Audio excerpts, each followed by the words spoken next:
Today I'm going to discuss the imperfection within society's standard of perfection. If someone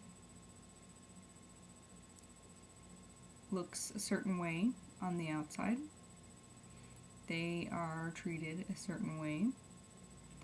However, some of the people that I've encountered that don't necessarily look perfect on the outside are usually some of the most giving, unselfish people I've ever met.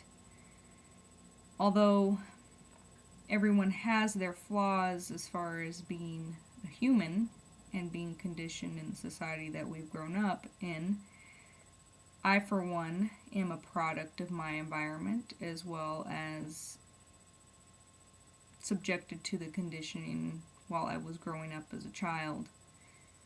I was never accepted for who I was because of the fact that I am a biracial person. I was never accepted by my father's mother, and I was never accepted by my mother's father because of their racial views on how one race should stay with the other. This is a prime example of a disassociative path that I have taken due to basically not belonging with one or the other. I have chosen to detach myself for the most part on either sides of their families due to the ignorance of beliefs that they have. I find it rather sad that these types of things do still exist. On a daily basis, I do encounter people who are judged by how they look. But some people, basically, one analysis that I do have is if someone looks very attractive on the outside, typically, and I'm not going to say this for all cases, but typically, they're very insecure on the inside. They usually spend a lot of time in the mirror, putting on makeup, wearing clothing that I define as distractions. For example, very flashy, very colorful, basically to distract from how they want to truly convey themselves at work. They basically have a very high insecurity level. They usually don't have anything of, I don't want to say value, but something that isn't very insightful. I find it hard these days to have any intelligent conversations with people and any insightful conversations.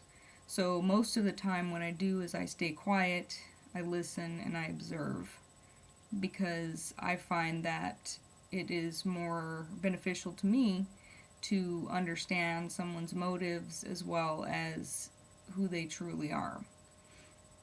A lot of the times people don't have to say too much for me to understand who they are. I do have a hard time making friends because I am socially awkward, and I don't really like to talk small talk or chit chat. It's just, I don't like to gossip. Most females or girls or whatever that I work with like to do that, even older women. I suppose it's just part of the environment that I work in, but I choose not to engage myself in such conversations. I am finding it more and more difficult as my spiritual path continues to be able to relate to most people, because a lot of what I have to say is very hard to wrap your mind around, and people, when they start basically to not understand what's coming out of your mouth, they pretty much just tone you out and stop listening. Especially, if they're very ignorant and self-indulged and everything else. which is most people. You know, most people have a lot of attachments to their children, to their spouses, to their jobs.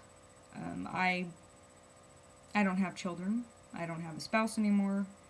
I have, I guess, what I would call acquaintances, colleagues that I work with, but I don't really associate too much on the outside because I've made it a point to make videos and try to connect with people through the internet. I do, again, prompt a certain person to make videos and spread his knowledge, but I suppose it's something that he will have to do on his own. But the point of this video is basically to convey that looks are deceiving. Not everyone is ready to detach themselves from how they look on the outside. Even some people, they don't like looking on the inside, so what they continue to do is they continue to create a distraction on the outside. Therefore, it's more of a manipulation of the self. I'm not by any means a monk, a fully realized person, a totally enlightened person, because I do find myself engaging in things that are still considered attachments. Unfortunately, I do still have to work in an environment where I am exposed to this on a regular basis. I do have to continue to pretty much put up a facade of a different Cherish. I've had to wear many hats in my life. To be quite honest, if I could go and live in a cabin alone in the woods, away from society, I would totally do it if I had that option available to me. Most people would think that that sounds crazy or whatever. That's fine. That's, people can think what they want.